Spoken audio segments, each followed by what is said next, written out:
way back in 1966. Whoa! Called the Vietnam Wars. And did you have a question? Yeah, my grandma actually speaks Vietnamese. Oh, she does. And I do. Very good. Very good. Yes, sir. My Poppy and Papa are in the army. Okay, that's good. Anybody else have any relatives or family members? Yes, sir. What? Well, how did you get all those badges? How did I get the badges in the hat? Well, let me explain. This uniform that I'm wearing is the Marine Corps League uniform. And what that represents is people that were in the Marine Corps in regular duty, once they get old like me and out of the service, there's an organization that you could join. You can join the Vietnam War Veterans Association, the Veterans of Foreign Wars. The Marine Corps has their own league of retired ex-Marines, and that's called the Marine Corps League. We wear this uniform. Once next week comes, we wear the short sleeve shirt and no tie. It's a summer relaxed program. So the United States government said, look, we need more soldiers and Navy guys and all that. We're going to have to force you to go into the military. So 100,000 or so people were drafted at the age of 18, 19, and 20, and they were forced to go in the military. Now, the difference between when I was in there a long time ago, a lot of us were forced to go. But today, it's even more honorable to be in the military because there is no longer any draft. Helping people not die. That's true. That's on the right track. Anything else? Saving yourself. Saving what? Yourself. Saving yourself. That's when you're in combat to save yourself, but you're helping to save everybody else around you.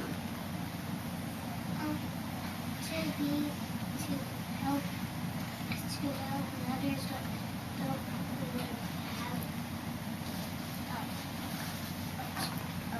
to help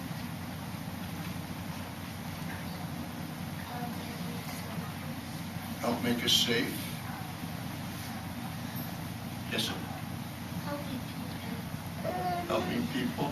They do that also. Patriotism really means being patriotic, but it's love of your country and what we as United States citizens are all about. We love our country. We're the freest nation in the world. You guys can do things here that you may not ever be able to do if you live somewhere else. And the people that went into the military did it because they want to make sure that you and I have the freedoms that we had in the past, and that every once in a while, maybe every other weekend, I'll make breakfast for my wife, I make great pancakes and things like that. So, yes? Do you make chocolate pancakes? Do I make chocolate? I can. We should all go over that. My sister made the biggest chocolate pancakes. Really? It was like that. What? I think it was. Yeah, that would be like the size of a pizza. Yeah. And that's all. What's that? Wow. Does anybody have any questions about what I did or what goes on in the military? Yes? Did you get a trophy for it? Did I get a trophy for it? What they give you are medals that you've earned. For instance, this one here is a medal for shooting expert on the rifle range. And there's 3 medals you can qualify for. This is the highest one. Let's say there's 10 targets you're shooting at, you got to hit at least 9 of them. 9, one at a time, perfect, 9 out of 10. And a lot of other things, but you'd be eligible for this medal. The ribbons are places that you've been. And I had it easy, even though there was a war going on. I had the luxury of first going to Guantanamo Bay, Cuba. Some people call it Gitmo. And it's 80 degrees, 90 degrees all year, never gets cold. Fight. And some of them didn't come back because they were killed or injured. So I consider myself very fortunate.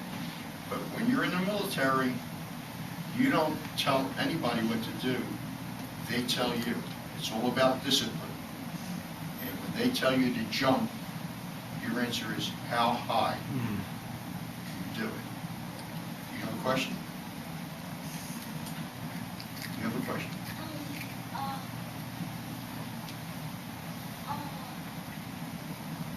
Was there camping spots? Camping spots? To snipe the person? Talk a little louder, I couldn't hear you, son. Was there like hiding spots to snipe the person? Hiding spots for sniper person. You know, it's interesting. I told you I shot expert when I was on a rifle range. There was a point where I thought I was going to become a sniper, meaning you hide in the trees or the bushes, and you know, there's a movie out called American Sniper. But that would have really put my life in jeopardy to be there. And I wasn't the kind of guy that, yeah, I was a Marine, but I wasn't gung-ho to the extent, hey, I'm just going to go out there, attack everybody, shoot everybody. No one really wants to shoot somebody. You're only doing it to protect your people at home and the people that you're fighting with. And I didn't want to be a sniper. But I do remember some snipers that I served with that went over to Vietnam. They had to hide in the trees, camouflage themselves so that no one else would see it. It's a very dangerous job to do. Yes, sir? Did you like being a cook? I loved being a cook because everyone was nice to me. And one time I was on a ship with a Navy captain. I didn't know how to bake. And he said to me, can you make me a lemon meringue pie? And I said, yes, sir. I didn't know how to make it. But I looked in the recipe books, couldn't find it there either. I was lucky enough to be able to call home and ask my mother, Mom, how do you make a lemon meringue pie? And she told me.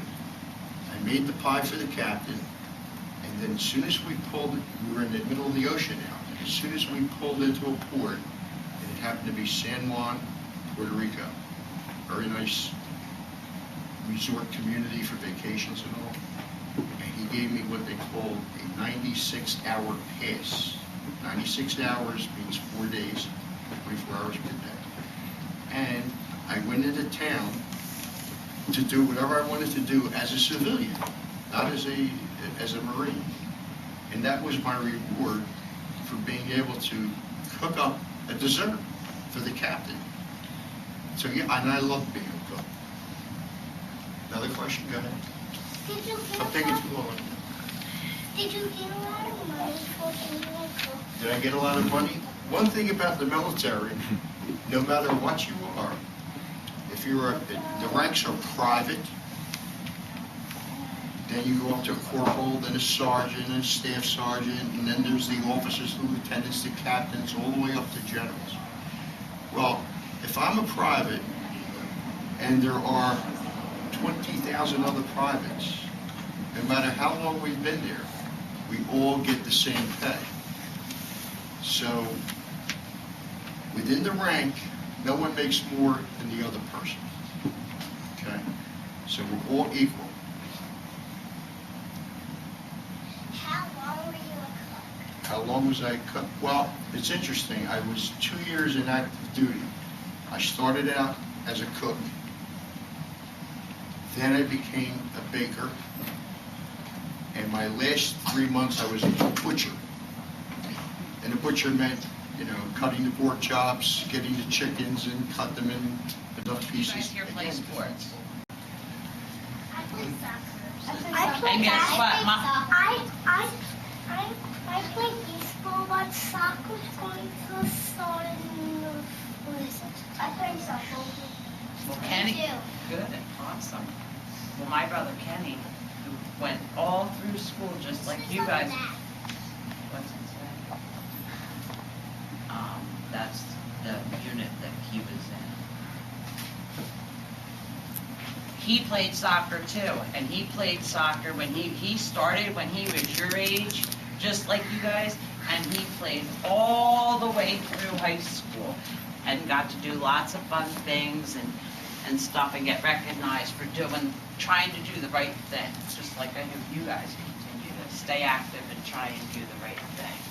So when he got older and was playing soccer and he liked how everybody was like, they were telling him what to do and he had a routine and everything, he thought he would join the Army. So that's what he did. Right after he got out of high school, he went in the Army in October. And he went and he was away. He was in Bosnia, he was in Iraq, he finished in Afghanistan, so he got to see the whole world when he was in. What he did a lot of when he was there, he used to drive a tank, was one of the things. And the last thing he did before he went away, he was a drill sergeant.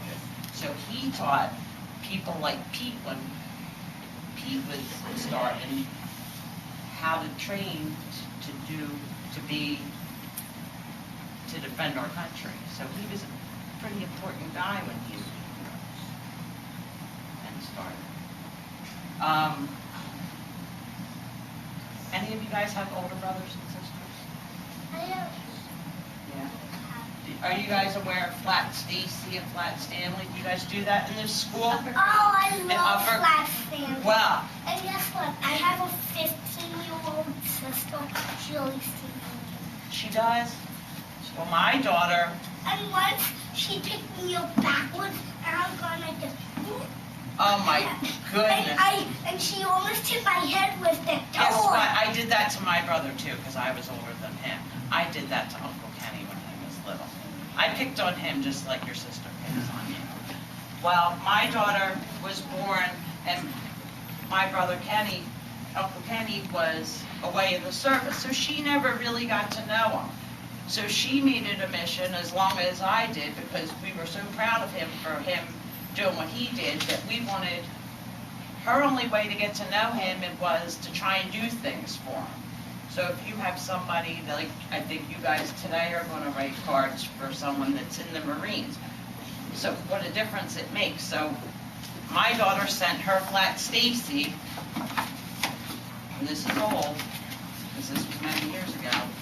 Flat Stacy went to Iraq when Uncle Kenny was in Iraq. And these are some of the things, pictures from Iraq when Flat Stacy was there, the base where Kenny left from, and where he was.